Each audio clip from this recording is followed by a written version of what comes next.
led deeper into the forest, swallowed by the trees, doubt creeping in and taking over. Unworthy of my ancestors, I ventured into the forest seeking strength, following a path others weren't willing to take. Seduced by the promise of strength, forged by time, pain, and solitude, becoming a warrior, a man of iron, born of will and sacrifice.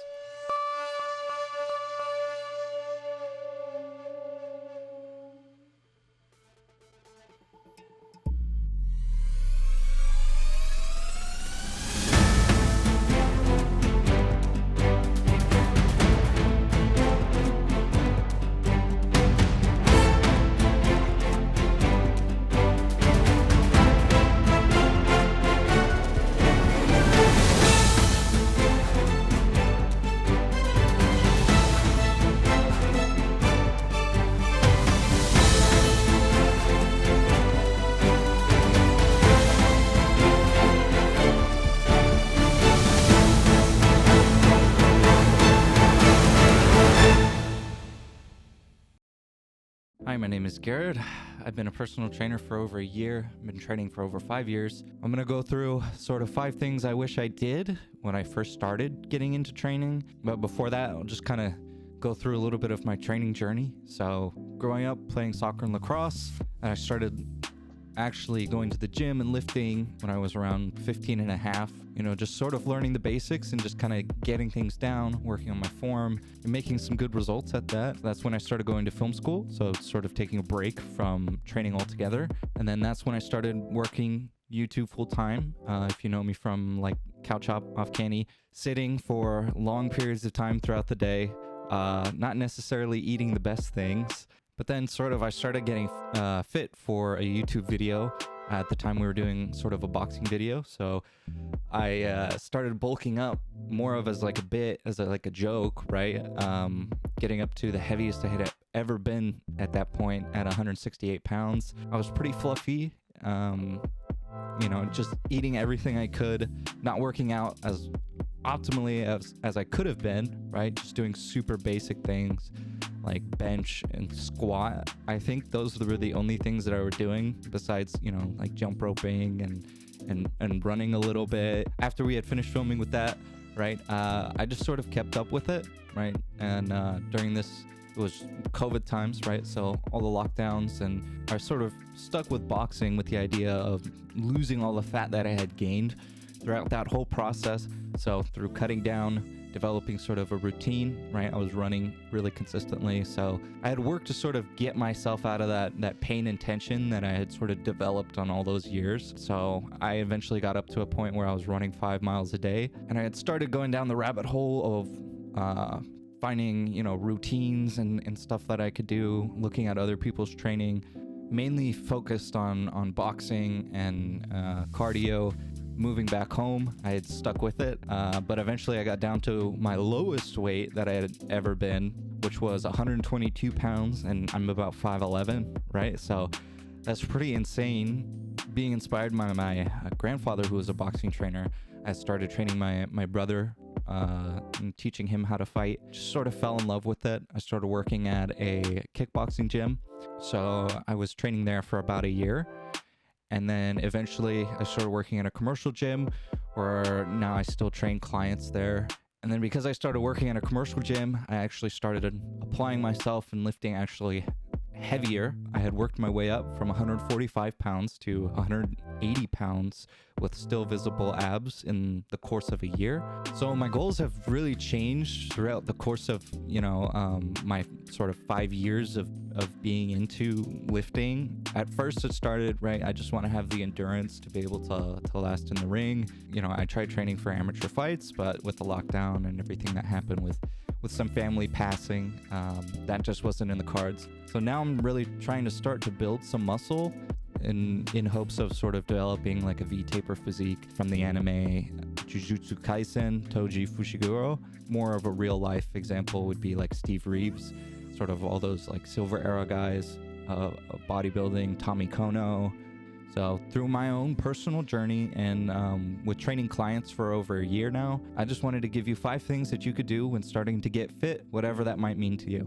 First thing I would say, make a solid and realistic goal, whether it be with physique, lifting, running, swimming, anything super specific, pounds lost, inches lost, right? And we want to manage those expectations, right? And keep them, realistic to avoid feeling like you failed. And well-planned small goals can sort of help keep you in the game. So that just goes to tracking. Make sure you're tracking your progress. The goals could be lift a certain weight in a certain lift, hit a certain distance in a run, or swim in a certain time, or even something as simple as just making it into the gym twice a week. And having a certain goal, whether it be for physique or performance, will sort of give you a direction on where to take your diet and training. We want to build the habits that will give you long-term success, and that starts with making a goal. Goals change and evolve, but once you get there, enjoy it, but also try to find another fun challenge to tackle, right? So starting with the goal, next would be to make a solid plan and then to stick to it. So track what you do and do it consistently. No program hopping. At least take 3 months to see if something is working for you to, justifiably change it. If you're feeling pain in a certain lift, right, there's different ways we can challenge the same muscle groups, right? So there are substitutes in that way. But if you're not feeling any pain or anything, stick to it, right? And see exactly what's working and what's not working. And then from there, you could sort of get a better idea of, how your body reacts to things and what you should be doing. Yeah, this is one of the biggest things because adaptations take time. So stick with it and see what works for you. The next thing I would say would be to find movements that you enjoy. For me, it's weighted pull-ups and pullovers. If you're outdoorsy, perhaps it's kayaking, running, hiking, things like that. And what you could do is find things in the gym that will sort of help you with those activities that you like to do. If you're into pickleball, right, or you're into basketball, there's things that you can work on in the gym that will help you perform in those things that you really, really enjoy. The working out has a purpose, right? It's supposed to have a purpose. You're supposed to be doing it for something. And if you're doing it for something, you're more likely to stick to it. For me, these movements are pullovers and weighted pull-ups. For pullovers, just feeling that stretch up overhead and my lats after a long day of sitting. It's one thing that I really look forward to, and it's one thing that I've done consistently over the years that have helped with, building my lats and my triceps. And there's sort of that coolness factor with the pullovers. When you get really heavy with it, it feels like I'm swinging a heavy sword over my head. And then also too, it's that sort of silver era lift that just feels really good and looks cool, like being able to, swing weight over you, right? And then also with the weighted pull-ups, just, I don't know, there's something about the weight hanging from me and still being able to get my chin up to the bar, right? That's really satisfying. Also too, just kind of like decompressing my spine and everything.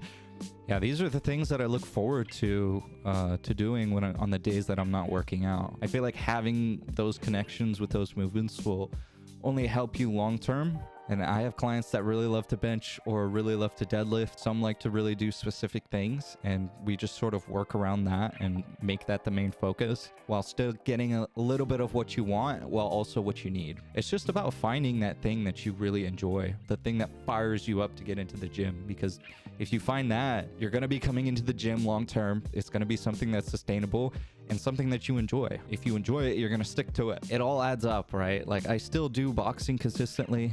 It's still a part of my routine. It's just in the form of cardio. So just keep adding those things that you like and cycling through them. It's only going to be a good thing. And two, just kind of harping on this a little bit more, staying consistent. Consistency is king. I'm always telling people I'd rather have you come in twice a week, maybe work 70%, then have you come in once a week 100% and destroy yourself. What's going to be more sustainable long term? Coming in, getting that frequency in, right, is more important. And working through those bad days, still coming in, getting some movement in, even just 15 minutes can help you feel better. So for building muscle, right, we want to hit every muscle group at least twice a week. And then for cardio, to keep having improvements, we want to do that 3 to 5 times a week. And if you take time off, it's going to be even harder to sort of get into that routine, right? It feels like you're starting all over again. We all sort of have bad days, right? Even with me, I work in a gym, I'm inside all day.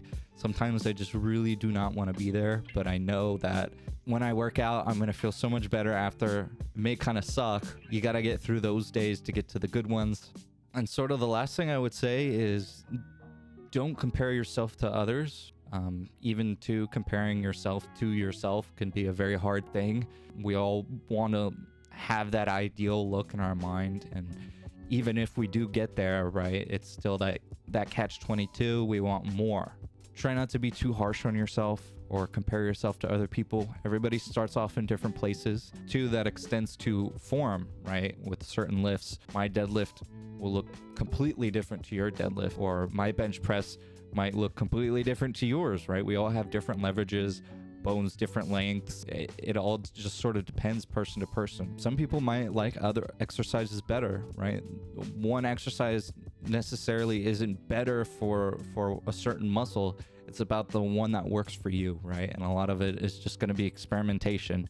Don't get into that habit of, seeing other people do things and thinking that to get where they are, you have to do those things, right? There's a million ways to skin a cat, as they say. One analogy I always make with clients is we're all just artists trying to get to the same place. Someone who's more overweight, has more fat on them, is sculpting out of marble, right? As opposed to, someone who's trying to add on weight. They're working with clay, right? We're all just trying to get to the same place. And maybe you're doing a bit of both. Looking at other people and comparing their journey to yours really is not going to do any good for you. It's just going to do more harm. Just understand that we're all trying to get to the same place and doing things that are going to help us feel better, move better, look better. And I hope I gave you something of value that sort of you can think of. A lot of it is the simple things that I see people getting tripped up on and sort of overlooking when it comes to building muscle, losing weight, or, getting more fit, building endurance, right? A lot of it is the simple things. So keep it simple and enjoy what you do. Do it consistently, and you're going to get great results.